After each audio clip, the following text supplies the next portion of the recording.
Winnipeg is known for its cold winters, and while some dogs might thrive in it, others might not do so well. Here to chat now about how to keep your dog safe in the cold is Carrie Frobisher, a behavior programs coordinator at the Winnipeg Humane Society. Thank you so much for taking the time today, Carrie. Oh, you're welcome. Heading into the deep winter months, what should people keep in mind to keep their pets safe and comfortable? There are some benefits to utilizing what I'm going to show you, winter gear. The dogs that have the thick coats don't generally need cold weather protection. However, if you have a dog that has the short hair, you definitely want to have them more comfortable wearing the winter gear. So I'm just going to show you some winter gear that we recommend. And keep in mind the things you want to look at are like the temperature outside, the wind chilled with that. Are you taking your dog out in open fields? Or enclosure where there's no wind. The other thing you want to look at is the time of day. So when the sun's out, it's a lot nicer and easy. You can go a little longer versus when the sun's down. As we know, it gets cooler out.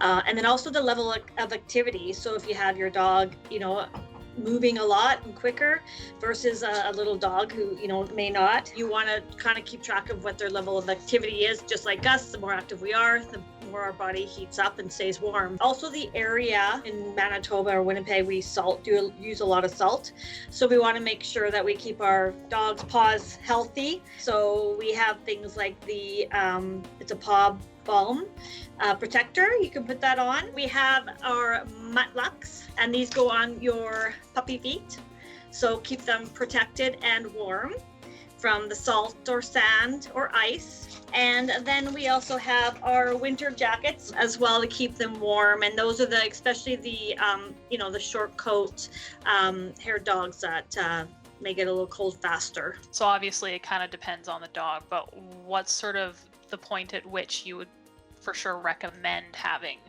Like, what's temperature do you usually say for having a jacket or boots? In the minuses, you can wear it. Like some of the jackets are they're a lighter coat. Just like us, we wear a lighter winter jacket, and then we have our really heavy winter jacket. So when you get into the minus, 20s, 30s with the wind chilled, you might want to have something a little bit heavier.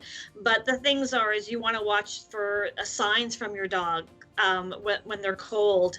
So if they're lifting their paws up or they're starting to shiver, those are clear signals and signs that dog is cold and you should be going inside. Some dogs love the cold and don't want to come in. So you have your, dogs that are meant to be out in the winter, and the thicker coat, they're double layered coats, so they love to be outside, so they can handle a little bit longer, but just use your discretion as well. Some dogs will like to be outside even though it's cold, and we want to make sure that we're still paying attention. What else can people do to keep their dogs happy during the colder months? Physical exercise is really important for your dog's health, but also mental exercise.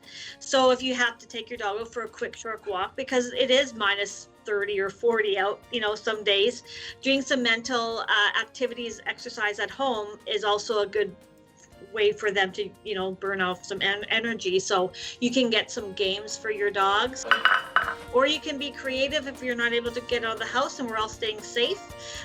You can use like a cupcake tin and get some tennis balls and put them in there and put treats under there for the dog to find.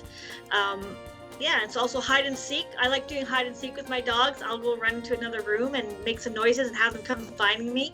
Or you can even start doing hiding some treats and having them sniff it out.